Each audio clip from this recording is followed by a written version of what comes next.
നാളെ സത്യപ്രതിജ്ഞാ ചടങ്ങ് നടക്കാനിരിക്കെ നിയുക്ത വാർഡ് മെമ്പർ ഹൃദയാഘാതം മൂലം മരിച്ചു. കോൺഗ്രസ് നേതാവും കോട്ടയം മീനടം ഗ്രാമപഞ്ചായത്ത് 1-ാം വാർഡിൽ നിന്ന് വിജയിച്ച UDF സ്ഥാനാർത്ഥിയുമായ പ്രസാദ് നാരായണനാണ് മരിച്ചത്.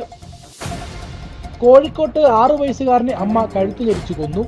കോഴിക്കോട് കാക്കൂർ പുന്നശ്ശേരിയിലാണ് സംഭവം.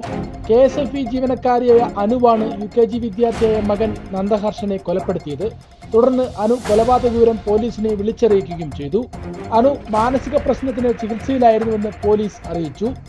T20 ലോകകപ്പിനുള്ള 15-അംഗ ഇന്ത്യൻ ടീം പ്രഖ്യാപിച്ചു. സഞ്ജു സാംസൺ ടീമിൽ ഇടം നേടി.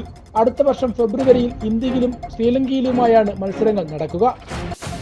നടനും തിരക്കഥാകൃത്തും സംവിധായകനുമായ ശ്രീനിവാസൻ അന്തരിച്ചു. മലയാളികളെ ഒരേ സമയം ചിരിപ്പിക്കുകയും ചിന്തിപ്പിക്കുകയും ചെയ്ത മഹാപ്രതിഭയായ ശ്രീനിവാസൻ 200ഓളം സിനിമകളുടെ ഭാഗമായിട്ടുണ്ട്. ദീർഘനാളായി അസുഖബാധിതനായിരുന്നു. സാധാരണക്കാരുടെ പ്രശ്നങ്ങൾ നർമ്മത്തിൽ ചാലിച്ച് അവതരിപ്പിച്ചാണ് ശ്രീനിവാസൻ ശ്രദ്ധേയനായത്.